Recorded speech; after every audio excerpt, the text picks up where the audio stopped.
couple of weeks ago, I was on a motovlog ride, and I mentioned how I had pulled in for gas and taken off my Jivvy tank bag from the RS, put it on the back seat, filled up with gas, and then rode off without putting the tank bag back.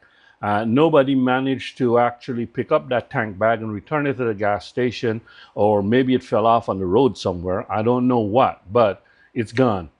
So as a result, luckily I've got my SWM Tank Daypack tank bag, which I will be using now on the RS.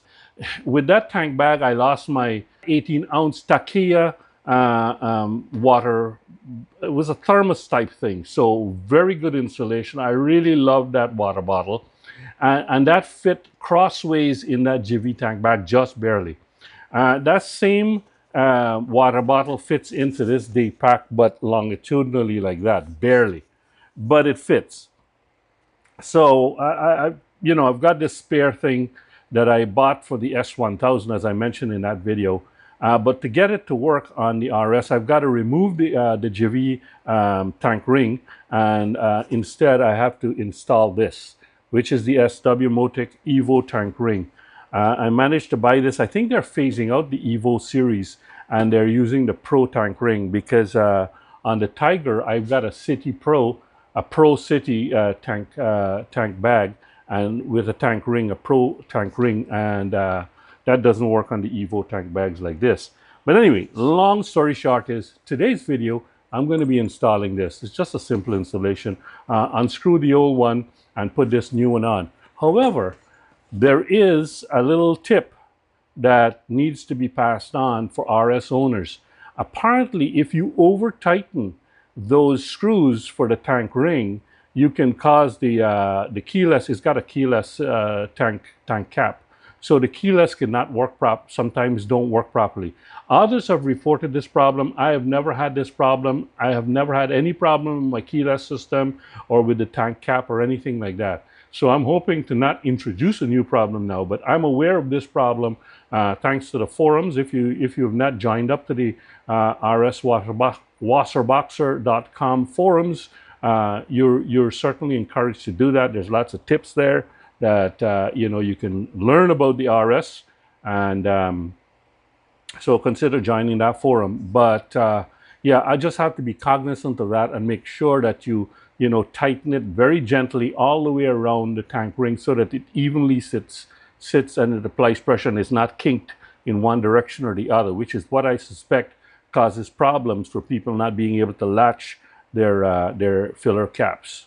There it is. As is typically the case with SWM tank rings, it comes inside this, under this cellophane with a cardboard insert here, and then it comes with this other piece that goes onto the tank itself. Comes with some hardware, and I don't know where the bolts are for the original BMW bolts, but I shouldn't need those because I'm swapping these ones here out for this one. So I did manage to find some instructions here that were in my tank bag because I had prepared this for sale. I was going to sell this tank bag.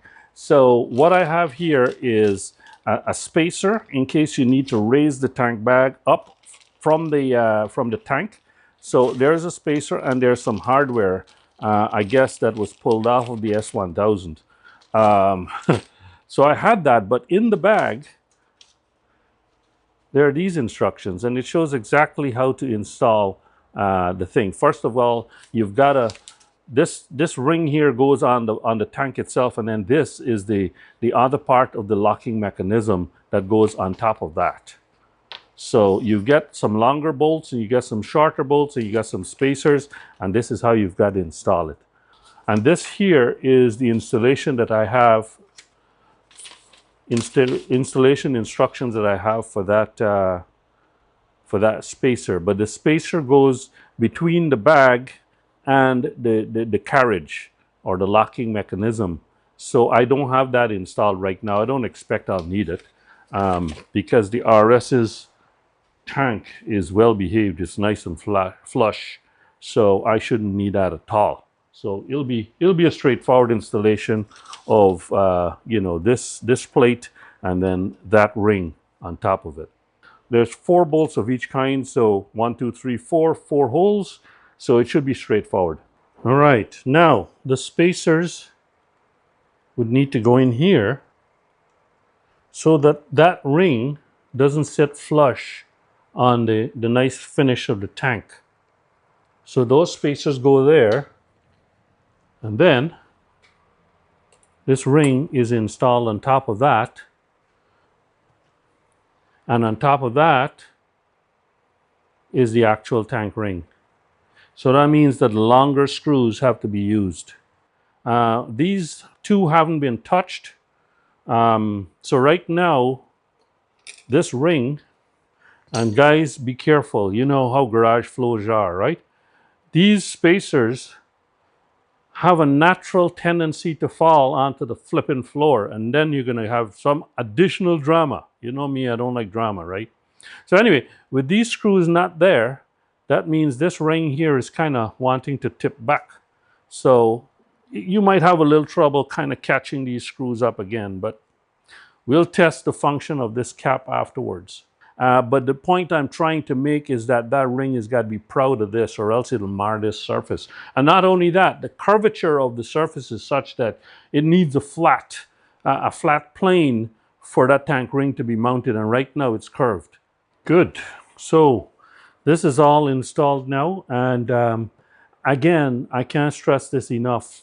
You don't need to over tighten this too tight. It's going into, I believe, brass bushings. What's going on up here? Turn off. It's going into brass bushings that are in a plastic tank. You want to tighten it just enough so that this is snug. And this one seems to be a little bit, maybe can do it another little turn, because I can feel a little bit of play. I use the longer bolts on these things here because of the spacers, right? So as you can see underneath there, you probably can see a little bit of a gap. And that's fine. And now the bag should, let's go get the bag. The bag should just snap right onto that. Close this up so that I can handle the bag a little bit better. Just be able to and there it is. It's on. All right. So you just pull, with these bags, you just pull the string and then it comes off. And so I'm going to tighten up that, but let's see if this opens up. I had to change the battery in my fob because the fob was a little bit low on battery. But as you can see, that's opening up. Opening, no problem. Closed, locked. So there it is. Yeah, like I said, I'm going to go tighten this up just a little bit more on this one here. The rest of them seem nice and snug. Just this one here needs a little, maybe a quarter turn more, and I call it job done. The Daypack will now go and live on the RS, like that. See how it looks from the side? Yeah, that's a new look for the RS. Because for many years I had that EVO Tank Bag, which is now no more. Oh well. If you found this video useful, give me a like, consider subscribing, and share the video, and I'll see you in the next video.